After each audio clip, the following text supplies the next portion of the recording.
अस्सलाम वालेकुम अफजल खान, अस्सलाम वालेकुम।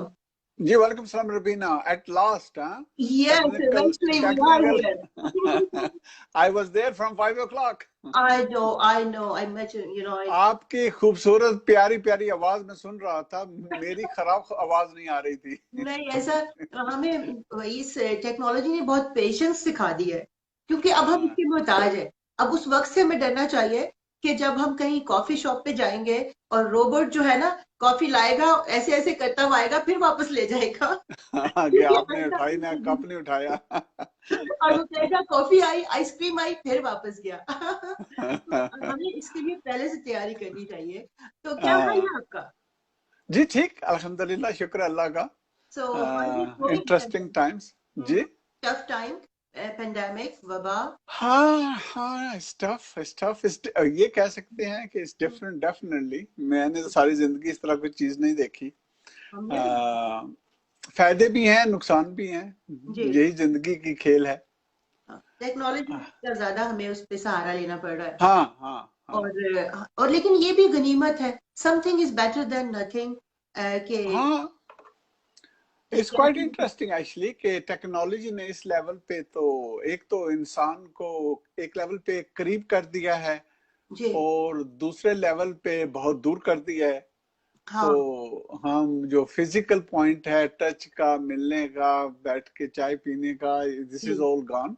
जी। लेकिन कम्युनिकेशन के नुक्ते नजर से आप मैं इतनी ज्यादा मीटिंगें और कॉन्फ्रेंसें कर रहा हूँ जो अनबिलीवेबल। बिल्कुल। और इंटरेस्टिंग पॉइंट ये भी है मेरे लिए कि मैं तो सोशल आदमी हूँ, बाहर हो ज्यादा होता हूँ, घर कम होता हूँ। हमें तो मालूम। तो एक तो ये है कि अब मैं घर खूब रहा हूँ, hmm. Unbelievable amount of time. तो। तो दूसरा ये है कि काम एक्चुअली मैं अब ज्यादा कर रहा हूँ हम्म। पहले से। हम्म। सो जो टाइम वेस्टेज होता है वो कम हो गया है। Hmm. So this is quite interesting. तो हाँ। एक्चुअली मेरा वर्कलोड, प्रोडक्टिविटी जो है वो बढ़ गई है। हाँ सो बिल्कुल दिस ये। इज, या दिस इज इंटरेस्टिंग। लेकिन दुनिया में काम ही काम सिर्फ कुछ वैल्यू नहीं रखेगा अगर इंसान का इंसान से कांटेक्ट ना रहे, मुलाकात लाइफ पे आना इस पड़े। अब तो दो ही चीजें हैं, एक तो खूब जूम कॉन्फ्रेंस करनी हाँ। और दूसरा खूब किचन में जाके कुकिंग करनी। सही बताए ऑनेस्टली। अच्छा, तो क्या सीखा या क्या पकाया रिसेंटली? अभी मैंने ला यस्टरडे बनाया था। हाँ हाँ। वो यही था कि गोश्त और मैरो, अच्छा। कद्दू कहते हैं, क्या कहते हैं आप? कद्दू। कद्दू कह रहे हैं, मैरो, जो मैरो होता है, अच्छा हाँ हाँ वेजिटेबल। अच्छा, गोश्त के साथ आपने उसमें वेजिटेबल भी डाली, चलो कद्दू हाँ की। हाँ, ओह वाह, तो ये शोरबे वाला वेरी बना। Nice, very nice, very tasty. अच्छा, तो उसमें सारे इंग्रेडिएंट्स क्या यूट्यूब चैनल से खोले या फिर नहीं नहीं नहीं, I am a competent cook जी। चलिए ये भी अब अच्छी बात है, हमें पता चल गया। वैसे हर बंदे को होना चाहिए, क्यों ये एक हाँ बात मतलब अटैच है कि औरत ही पका सकती है, फिर वो नहीं, बंदे वैसे आप कहते हैं। दुनिया में देखें जो टॉप मुझे शेफ पता है था वो ये आप कहने जाएंगे। I knew it. ये टॉप शेफ मर्द ही हैं, ऐसी ना कहें कि ये औरतें ही करती हैं। हम घरों में ज्यादा तादाद है, वो इक्का एक दो फ्रंट पे आते हैं, हम पता नहीं करोड़ों मिलियन बिलियन जो है। अच्छा। लेकिन आप खुद सोचें कि जो माँ के हाथ में प्यार, मोहब्बत और ये शफकत और इतना टेस्टी फूड कहीं और मिलता है? बिल्कुल नहीं मिलता। और फिर ऐसा होता है कि ये चीज ट्रांसफर होके किसी ना किसी घर में बहन के हाथ में आ जाती है, बड़ी बाजी के हाथ में होती है। तो वो फिर आपको थोड़ा अरसा, क्योंकि ये तो एक कानून फितरत है। आई नो, आपकी मदर के हवाले से मुझे पता है, मैं उदास आपको नहीं करना चाहती। उनकी भी इस पेंडेमिक में डेथ हुई, बहुत ही अफसोस हुआ। और हाँ यही आई कैन फील कि ये क्या पेन होती है, और ये पेन कभी दूर भी नहीं होती है, ये हमेशा ही जी, साथ होती है। तो अफजल खान आपको आपकी एको भी साथ आ रही है, जो बातें पहले हम कर चुके हैं वो प्ले हो रही हैं, जैसे लगता है अभी। टाइम लैग है। हाँ, आपका अभी थोड़ा सा एको आ रहा है, मैं यही सोच रही हूँ कि काश ये खत्म हो ताकि मैं जो प्रॉपर क्वेश्चन आंसर है आपसे शुरू आपसे करूं और आप जवाब दें। तो अभी जो आपने शुरू। आधा घंटा तो लूज कर दिया, जल्दी करें। आधा घंटा क्यों, 45 मिनट्स लूज किए हैं।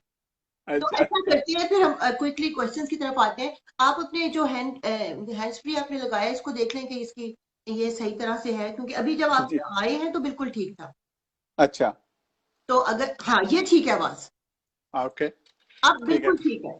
तो let's do it, take it further down.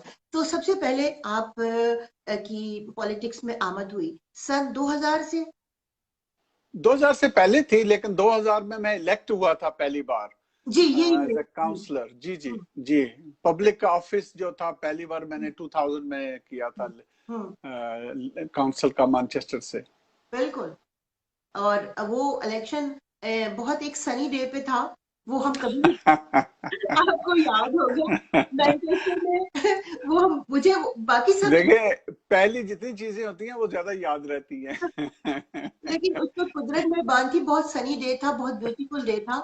और हम सब जो एशियन है उनको एक बड़ी लगन थी आपके फर्स्ट इलेक्शन की। हम लोग सड़कों पे थे, हम घरों में जा रहे थे, जो जो हमसे हो रहा था, लेकिन वो हाँ जी। ऐसा लग रहा था कोई फेस्टिवल हो रहा है। ऐसे ही था, मुझे ऐसे ही था इस। सेलिब्रेटिंग। अच्छा। It was incredible. वो कहते हैं कि यहाँ नॉर्थ वेस्ट पूरे में कोई मुकाबला अगर था इलेक्शन का तो यही सीट पे था। तो हम्म। बाहर से लोग भी शो के लिए आए हुए थे, तो बहुत लोग थे, ढोल भी चल रहे थे। बहुत कुछ हो रहा था। बहुत कुछ हो रहा था। अच्छा अफजल, जब जब आपने इलेक्शन लड़ा है सन 2000 के बाद से, जब भी इलेक्शन लड़ा है, आपने री इलेक्ट हुए हैं, और एक और मजे की बात है कि आपने हमेशा अपनी वोट जो बैंक से आपके वो बढ़ते गए हैं। आपने पहले से भी अपने ही रिकॉर्ड को ब्रेक किया है, तो ज्यादा से ज्यादा आपको पॉपुलैरिटी मिली। इसके बारे में हाँ। क्या कहेंगे? रिसेंट तो फिनोमिनल फिनोमिनल था आपका विक्ट्री। हाँ, ऐसे अल्हम्दुलिल्लाह अल्लाह का एहसान है। बस मैं तो यही कहूंगा कि जब मैंने पहली बार इलेक्शन जीता तो आई थिंक 200 252 वोट्स थी मेरी मेजॉरिटी। बहुत थोड़ी थी, लेकिन जीत थी। दूसरी बार 800 थी, फिर तीसरी बार 1800 थी, फोर्थ टाइम मेरा 3200 थी। और ये जो 3200 है, ये वोट मेजॉरिटी जो थी, ये दूसरे सारे काउंसिलरों की वोट से ज्यादा थी। ठीक है। तो दिस इज अमेजिंग। फिर ये मैं यूरोपियन पार्लियामेंट में गया, हम्म। तो ये भी रिकॉर्ड विन था मेरा कि उस वक्त मैं यहाँ के ब्रिटिश नेशनल पार्टी के लीडर थे निक ग्रिफिन, जी जी। उनको हरा के मैं यूरोपियन पार्लियामेंट में गया था। तो ये बहुत बड़ी खबर थी, हम्म क्योंकि वो नस्ल परस्त थे निक ग्रिफिन। उनकी जो पैगाम था वो नफरतों का पैगाम था। तो इसकी खुशी सिर्फ यही हमारी नहीं बल्कि पूरे बरतानिया में भी और यूरोप में मनाई गई थी हम्म कि इसको हटा दिया गया है। और मुझे अल्लाह ने ये मौका दिया, तो दैट वाज अमेजिंग। तो अभी फिर मैं जब एमपी बना, तो ये भी रिकॉर्ड वोट था मैनचेस्टर का। तो हम्म बहुत मशहूर लीडर हैं यहाँ पे, जो अपनी कम्युनिटी के लोग भी उसे बहुत पसंद करते थे। वो आए थे मेरे मुकाबले में यहाँ पे। तो इसको भी बहुत समझा जाता था कि ये टफ होगा, शायद वो जीत जाएगा। लेकिन अगेन अल्लाह ने मुझे रिकॉर्ड वोट दी मैनचेस्टर की तारीख में, मुझसे ज्यादा वोट किसी ने नहीं ली। हम्म और अभी लास्ट इलेक्शन हुआ था तो इसमें भी रिकॉर्ड था कि हम्म, मैंने, जैसे कि आपने कहा, कि मैंने अपना ही रिकॉर्ड खुद तोड़ा। अपने, तो इस बार फिर अराउंड 80% वोट मेरे पास है, जो विच इज अमेजिंग। विच कि इज, बाकी सारे कैंडिडेट्स के पास 20% होते हैं, तो मेरे पास 80%। बिल्कुल सही। अल्हम्दुलिल्लाह, अल्लाह का एहसान है बस। बिल्कुल ठीक है, इसमें इसमें कोई शक नहीं है। अल्लाह का एहसान है, लोगों की बहुत मोहब्बत है। एक बात इससे पहले कि मैं नेक्स्ट क्वेश्चन की तरफ जाऊं, अभी जो आपने अपने, जो आपकी वायर है ना जिसमें माइक्रोफोन होता है हैंड फ्री, तो वो जब जरा सी हिल जाती है तो फिर अब एको वापस आती है। तो अभी कभी ओके। ठीक होती है, इसका मतलब उस तार को आप एक ऐसे पॉइंट पे प्लीज रख लीजिए, वायर को। ये तारे खराब होती हैं। चलिए। अच्छा, आपकी ये हिस्ट्री ब्रेक की बात हुई तो 2005 से 6 तक आप लॉर्ड में रहे, मुस्लिम, ये भी एक पहला लॉर्ड में थे जो मुस्लिम कम्युनिटी से आया, ये भी एक रिकॉर्ड ब्रेकिंग बात थी। एमी भी जी। आप रहे, वो भी एक अलहदा सिलसिला था। और आपने जैसे रेसिज्म है या एक्सट्रीमिज्म है उस पे काम किया। और ना सिर्फ ये कि आप बरतानिया में, बल्कि पाकिस्तानी गवर्नमेंट ने आपको हाल ही में सितारा कायदे आजम दिया है। जी। जी। तो जी। आपके, अल्हम्दुलिल्लाह। बिल्कुल बहुत बड़ी बात है ये। अच्छा, हम उस एरिया से शुरू करते हैं आपका सफर, जब आप सबको पता है आप you came here at the age of 11, am I जी। ट्रू? I am right? बिल्कुल बिल्कुल ओके, बिल्कुल। This is true. And you came here from Pakistan to UK at the age of 11। Okay, so आपको कौन सा वो वक्त याद है जब रियली आपको लगा कि चैलेंजिंग लाइफ हो रही है? जिंदगी तो चैलेंज ही होती है, मैं समझता हूँ। वो चाइनीज का बहुत बड़ा अच्छा मुहावरा है हम्म, कि इंसान पैदा ही कामयाब होता है, जो एक्चुअल है वो डिफीट होती है, इसको सीखना होता है, क्या सीखना है। अच्छा। तो life was tough for me, यहाँ आना भी टफ था मुझे। आप कह सकते हैं गुर्बत के हालात थे जिसने मुझे इतने बचपन उम्र में यहाँ बरतानिया भेज दिया विदाउट माय फैमिली, और यहाँ अंकल थे उनके पास में रहा। फिर मैंने लेबरर के काम किया। लेकिन I think few years down the road फिर मैंने खुद सोचा अपने बारे में कि क्या मैं जिंदगी को यहीं गुजारना करना चाहता हूँ इस तरह जो हो रहा है, क्योंकि मैं कॉटन मिल में काम करता था लेबरर, तो ये मुश्किल था। Sorry to interrupt, but there is a lot of distortion, maybe again वो जो वायर का सिलसिला है या कुछ है, वो बहुत नो ज्यादा नो है। आइडिया, चले मैं ऐसे रखता हूँ, अब बेहतर है। अभी बेहतर है जी, अब मैं देखती हूँ। हेलो। जी जी। जी जी, बेहतर है। अच्छा, ये आपका सिलसिला था और बहुत ही आपने दिलचस्पी से बताया।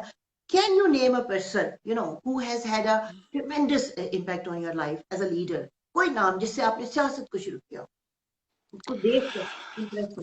आई थिंक बहुत से लोग हैं जो इनक्रेडिबल हैं, जब उनकी जिंदगी को आप देखते हैं तो यू सी दैट के, तो जो चीज नजर आती है वो यही होती है कि ग्रेट लीडर के लिए जो मैं समझता हूँ वो ये है कि उसके पास रिसोर्सेस जो हों वो कम हों, और उसके बाद वो मुश्किलात को देखते हुए हल करते हुए वो कुछ चीजें अचीव करे। तो जो भी आप ग्रेट लीडर किसी को भी देखेंगी तो ये चीज आपको नजर आएगी चीज। तो आई थिंक आप नेल्सन मंडेला को आप ले लें कि किस तरह ऑड्स उसके खिलाफ थे, उसने कितनी कैद और मशक्कत की, कितने डेकेड्स, लेकिन उसके बाद वो कामयाब हुए। इसी तरह आप नबी करीम सल्लल्लाहु अलैहि वसल्लम की जिंदगी को देखें, किस तरह मुश्किलात थी, किस तरह ऑड्स उनके खिलाफ थे, उसके बावजूद उन्होंने कंटिन्यूटी रखी अपनी मंजिल, जो उनका पैगाम था, और अल्लाह ने उन्हें किस तरह फिर कामयाबी दी, जो दुनिया में अमेजिंग नंबर वन हस्ती हैं वो। तो जिस शख्स को भी आप देखेंगे किसी ग्रेट लीडर को, तो आपको ये चीज नजर आएगी कि ऑड्स उनके जो होते हैं वो बहुत मुश्किलात में होते हैं और उनको वो टर्न अराउंड करते हैं। ठीक है। तो लगातार जो चीज की जाती है उसमें भी फिर बात आ जाती है। तो कोई भी सक्सेस है, किसी भी लेवल के सक्सेस को अगर आप रखना चाहते हैं, मेजर करने के जो काबिल हो, तो उसमें यही चीज नजर आएगी कि कंसिस्टेंसी बहुत जरूरी होती है कोई चीज अचीव करने के लिए, क्योंकि कोई भी वर्थ वाइल चीज जो है वो आसान नहीं होगी। अच्छा, ये बात बहुत अच्छी कही आपने कि कंसिस्टेंसी जरूरी होती है। क्या वजह हुई लेबर पार्टी ने इतनी ज्यादा मतलब वो मशहूर थी, मकबूल थी, पॉपुलर थी, हिस्ट्री में इतनी बड़ी डिफीट भी पहले नहीं हुई, इसकी क्या रीजन? ये बात नहीं है कि हिस्ट्री में इस तरह बड़ी डिफीट नहीं है, डिफीटें तो होती कितनी रहती चीजें हैं। हुई थी। हाँ, ये हमारे लिए तो बहुत बड़ी डिफीट है, सही कह रही हैं। डिफीट इस लिहाज से भी है कि पैगाम हमारा बहुत अच्छा था। Distortion is there is lot of distortion side पे फिर। अच्छा। हाँ जी, लॉट ऑफ जी, जी। Sorry, carry on. मैं सिर्फ यही कहूंगा कि पैगाम हमारा अच्छा था, मंशूर अच्छा था, मैं समझता हूँ हमारा लीडर भी बहुत अच्छा था। तो फिर एक्चुअली सवाल यही पैदा होता है कि क्यों डिफीट हुई। जी। तो आई थिंक फंडामेंटली दो तीन चीजें हैं। एक तो ये है कि जो जेरमी कोबन साहब थे, इनके जी। खिलाफ जो हवा चली हुई थी, बहुत से वेस्टेड इंटरेस्ट कम्युनिटीज के थे, लोगों के थे, उन्होंने ये तय किया हुआ था कि इसको नहीं जीतने देना। तो पिछले 3-4 साल से लगातार उस पर अटैक अटैक अटैक हो रहा था कि उन्होंने सफेद को भी काला कर दिया था, बेसिकली इस चीज के उसके इमेज को खराब इतना कर दिया था कि वाकई को खतरनाक है कि अगर ये खतरनाक है। आएगा तो ये हाँ, तो ये एक आई थिंक बिग फैक्टर था, मीडिया फैक्टर था। और तीसरी बात मैं ये कहूंगा कि शायद जो मंशूर इतना अच्छा था कि लोगों को यकीन ही नहीं आ रहा था कि इतनी अच्छी चीजें भी हो सकती हैं। तो ये कॉम्बिनेशन थी जिसकी वजह से ये डिफीट हुई है। अच्छा, तो मंशूर जो है, मैनिफेस्टो इतना अच्छा था कि it was too good to be true, और लोगों ने यस, उससे लिटरली यकीन नहीं लिटरली किया। आप, हाँ, आप जब देखें ना हर पॉलिसी जो उन्होंने रखी हुई थी, बहुत अच्छी पॉलिसीज थी। इनफरादी तौर पे आप किसी भी तनकीद नहीं कर सकते पॉलिसी पे, लेकिन मजमूई तौर पे वो ऐसे लग रहा था दिस इज अनबिलीवेबल, ये कैसे कर लेंगे सब कुछ। अच्छा, लेकिन एक बात है जो कि ब्रेग्जिट पर जो आपका स्टांस था या स्टैंड था लेबर पार्टी का, वो इतना क्लियर कट नहीं था जिस तरह के कंजर्वेटिव का था। तो लोग एक जी। चीज चाहते हैं, यस और नो। वो कुछ यस। दरमियानी रास्ता, उस पे तो नहीं डिवाइड हुए वो। मेरे ख्याल में इसमें बात ये नहीं कि हमारा स्टैंड गलत था। हम्म। बात एक्चुअली ये थी कि पिछले 2-3 साल इस ब्रेक्सिट के हवाले से मुल्क बहुत से बहरान से गुजर रहा था, हम्म। और जो पब्लिक थी वो तंग आए हुए थे, और वो चाहते थे क्लियर कट जवाब चाहिए इस चीज का। हम्म। और जो जवाब लेबर पार्टी दे रही थी वो क्लियर कट नहीं था उनके लिए। हम्म। उनके लिए हम ये कह रहे थे जी हम वापस तुम आपको देंगे, हम्म। हम नेगोशिएट करेंगे, जो पॉलिसी फिर होगी फिर वो आपको देंगे, आप फैसला कर सके। तो हम्म। हम दोबारा अवाम के हाथों में फैसला देना चाहते थे। हम्म। तो अवाम ये सोच रहे थे भाई हम इतने इससे तंग आए हुए हैं, हमें जान छड़ाए इससे। हम्म। तो ये वो मेरे ख्याल में मिस्टेक था। ये एक रीजन हो सकती है। और जी। अच्छा, लोगों के पास इतना टाइम नहीं है कि वो हर बार एक दफा वोट देके अपने मेंबरान को पार्लियामेंट में भेज हाँ। दिया। नाउ दे डिसाइड, क्योंकि उन्होंने उनको वोट भी किए दिए। अच्छा, जी जी, तो कुछ कुछ लोग मुझे कहते थे भाई हमने आपको किस लिए भेजा हुआ है, अगर हमने फैसला करना है तो। कि सही बात है ये। यही बात है। अच्छा, ये एक बात, इससे बाद फिर आगे चलेंगे, लेबर पार्टी के इससे आगे बढ़ेंगे कि जब आप हम देखते हैं कि हमारी 4.17 हमारी बांग्लादेशी पाकिस्तानी इस तरह से हम लोगों की पॉपुलेशन है। बीइंग आप पहले गवर्नमेंट में थे और अभी आप अब उस तरह से गवर्नमेंट नहीं है, ऑब्वियसली शेडो मिनिस्टर, तो ये फर्क पड़ता है कि आप अपनी से को उसी तरह पहुंचा सकें या अपनी कम्युनिटी के लिए वर्क कर सकें, या इट डजंट इफेक्ट? नहीं, पहली बात तो ये है कि दुनिया भर में जो हुकूमत में होता है वो काम करता है, जो एग्जैक्टली। अपोजिशन में होता है वो बातें करता है। तो ये लॉ जो है ये तो तब्दील नहीं है।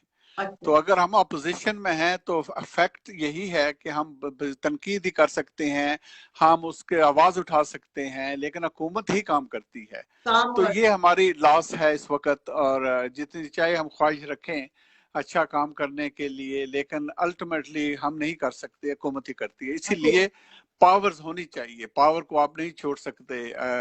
और ये हमारे जो बहन भाई कुछ तनकीदें ज्यादा करते हैं वो इस चीज को भूल जाते हैं कि हम्म। अपोजिशन और गवर्नमेंट में फर्क क्या होता है और कितना जरूरी है कि लेबर पार्टी गवर्नमेंट में आए।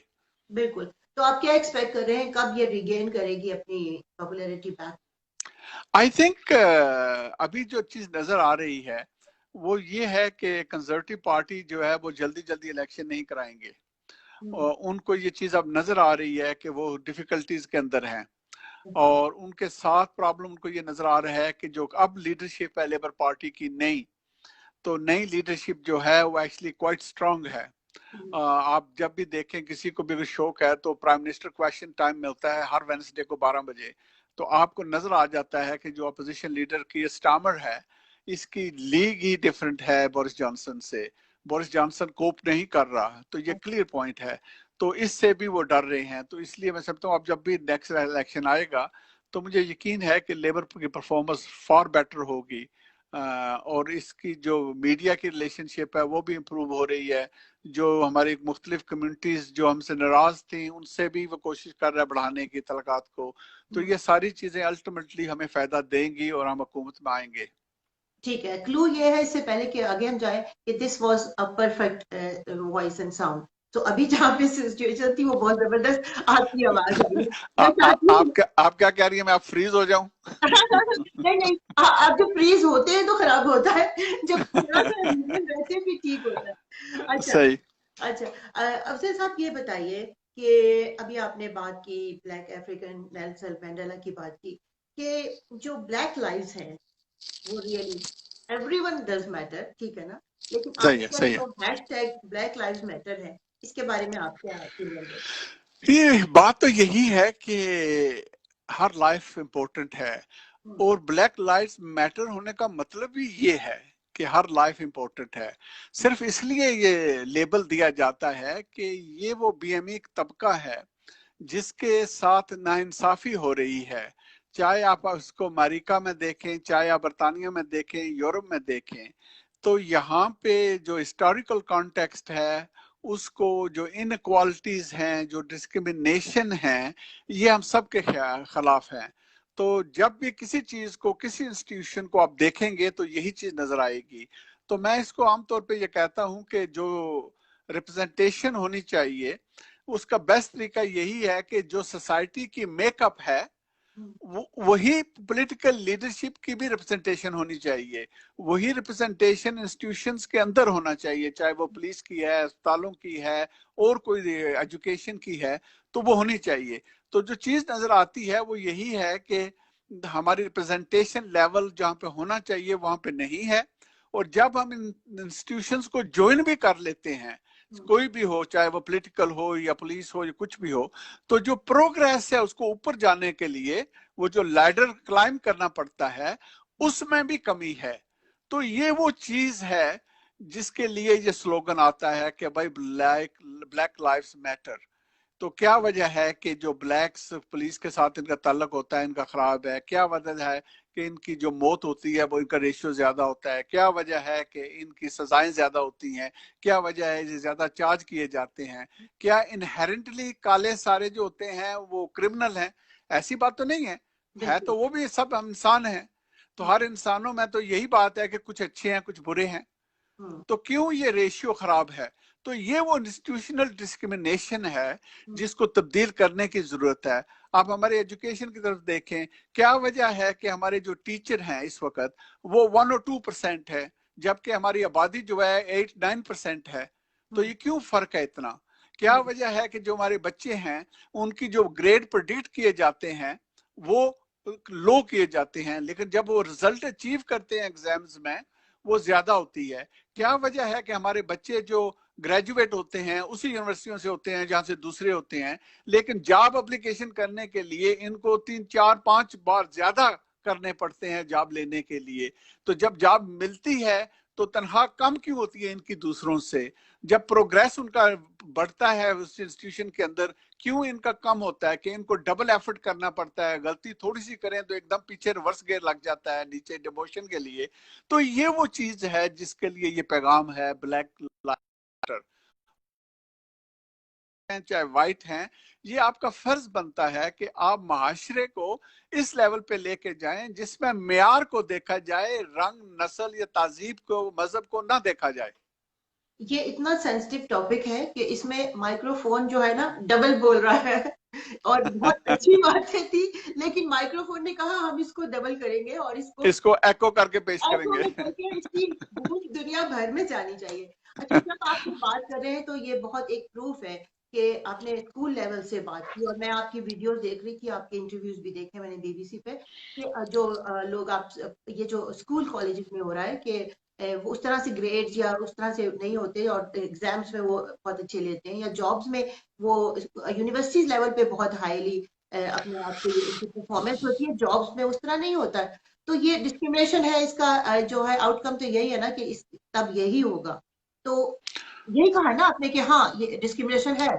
हाँ, तो हम इसी को चैलेंज कर रहे हैं ना, इसीलिए हमने अभी ये क्वालिटी रिव्यू रिपोर्ट तैयार की है जिसमें हमने एविडेंस के साथ अब दिया है।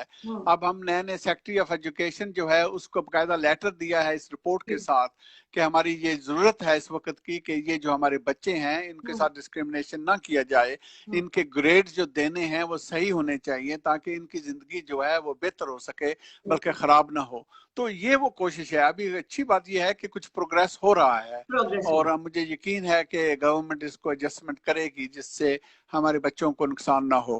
अच्छा, प्रिंसिपली जो तौर पर तो असूली तौर पे तो लोग इसको ऐसे मानते हैं कि ब्लैक लाइफ मैटर और रेसिज्म नहीं होना चाहिए और इक्वालिटी होनी चाहिए और ऑल एवरी बड़ी बॉडी कैन मैटर और उनकी अपनी से होनी चाहिए।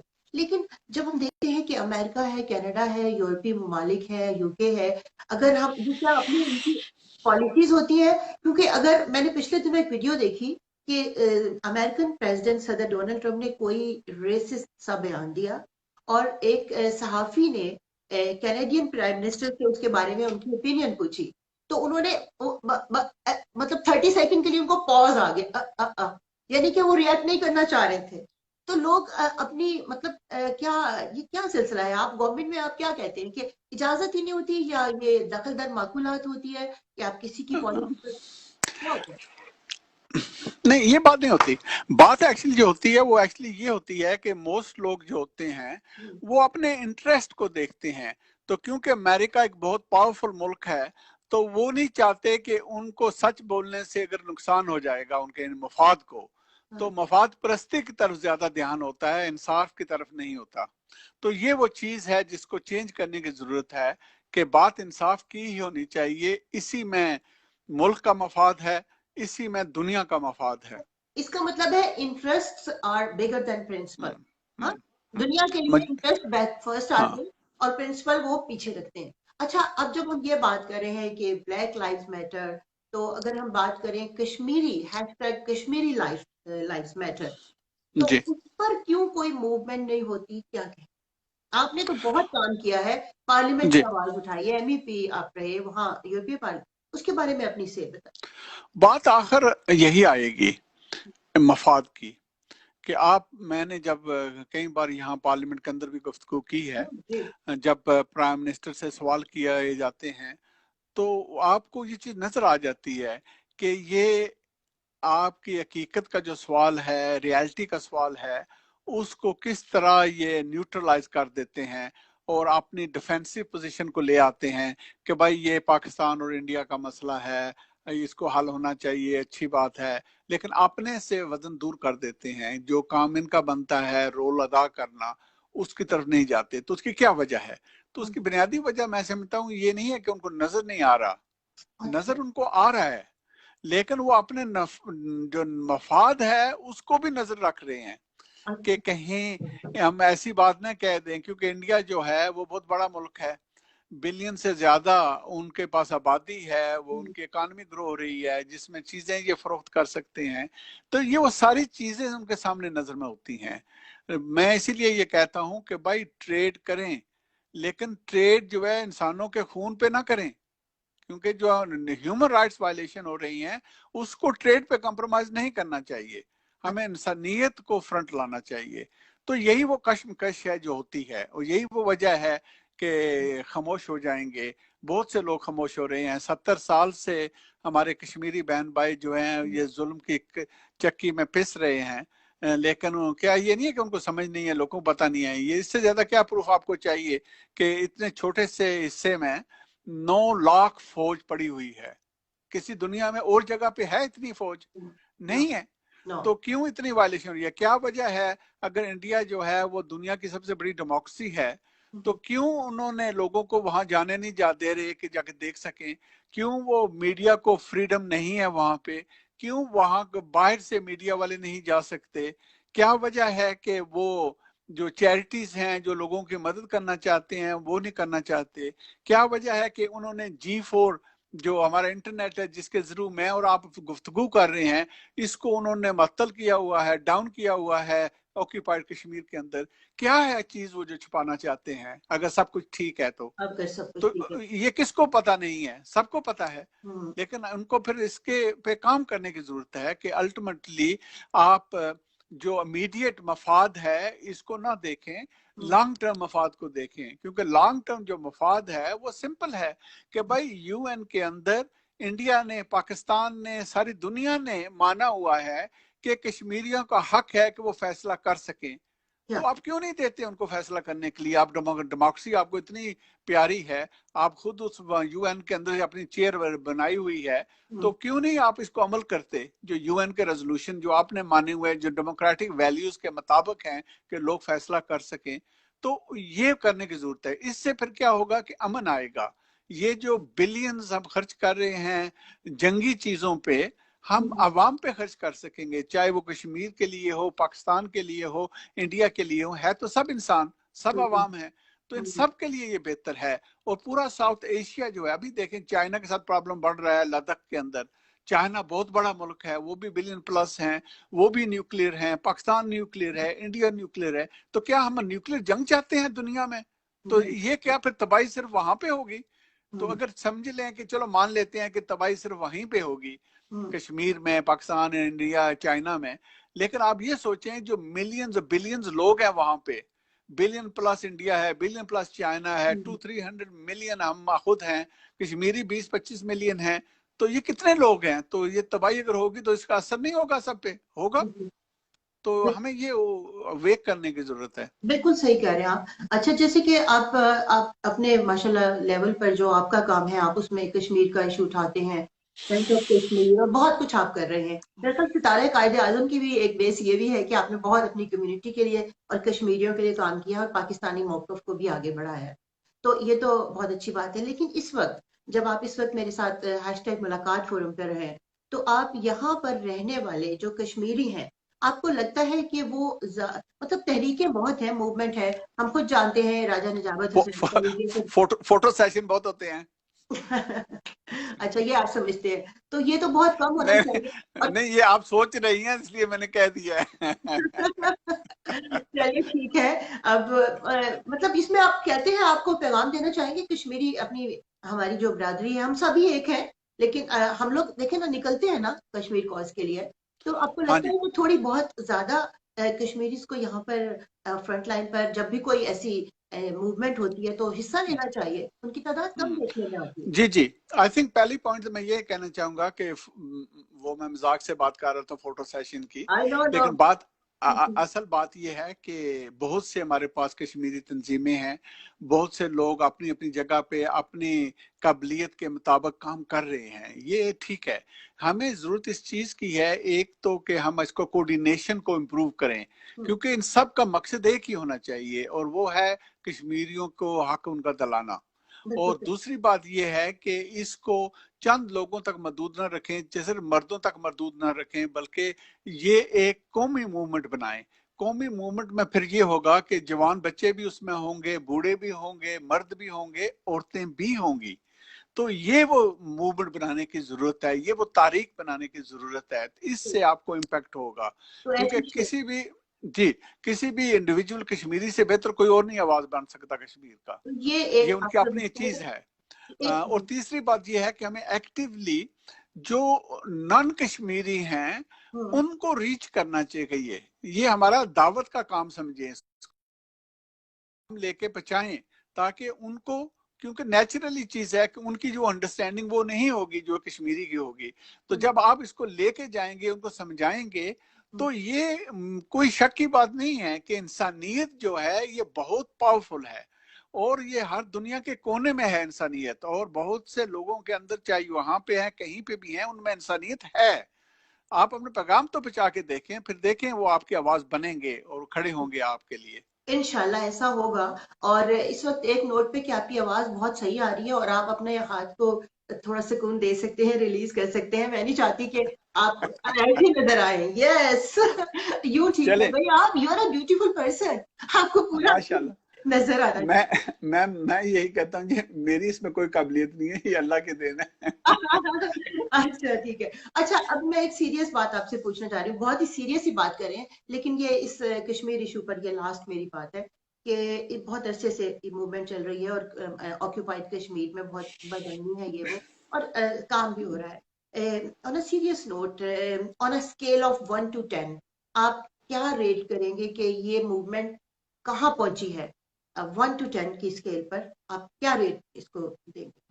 कुछ आगे बढ़ी है, मैं पीछे गई है? नंबर मैं जी जी, मैं नंबर देने की बजाय आपको सिर्फ ये बात कहूंगा हुँ, कि ये बात याद रखें कि हुँ, जो इस वक्त हुँ, जुल्म कश्मीरियों पे हो रहा है, हुँ, तारीख में ये आपको कहीं नहीं मिलेगा, तारीख पूरी में कहीं नहीं मिलेगा।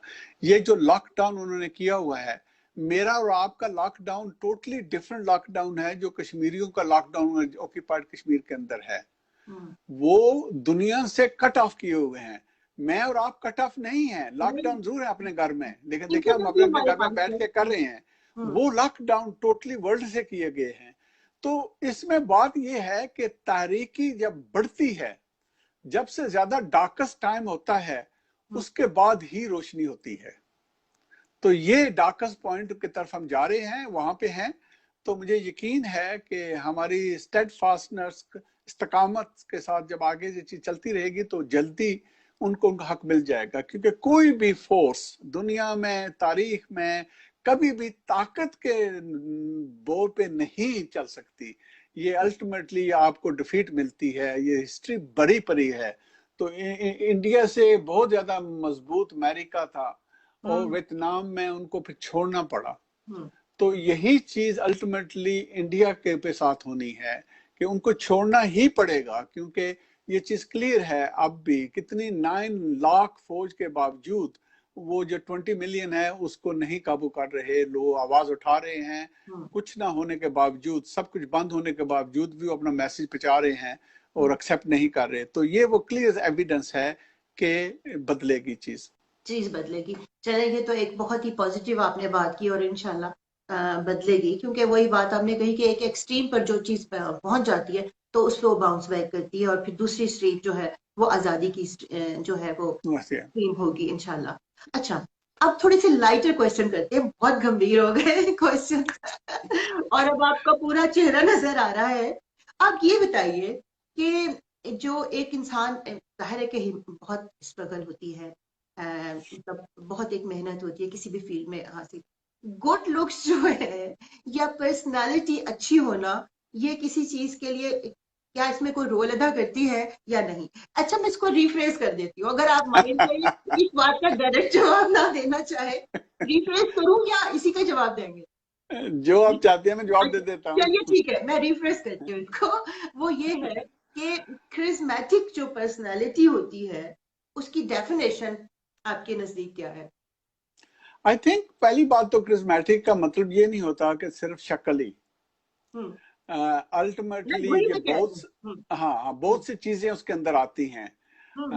आपकी शक्ल आती है, आपकी फिजिकल बॉडी नजर आती है, उसमें आती है, आपकी गुफ्तगू जो है वो आती हम्म, है, आपकी हमदर्दी आती है, और आपकी जो कम्युनिकेशन स्किल्स हैं वो आती हैं। ये सारी चीजें मजबूरी तौर पे आके क्रिस्मेटिक लीडर बनता है। तो क्या आपकी अच्छी सूरत फायदा देती है? तो मैं कहूंगा हाँ, देती है। हम्म, क्योंकि देखें, आपके मुंह खोलने से पहले जो चीज नजर आती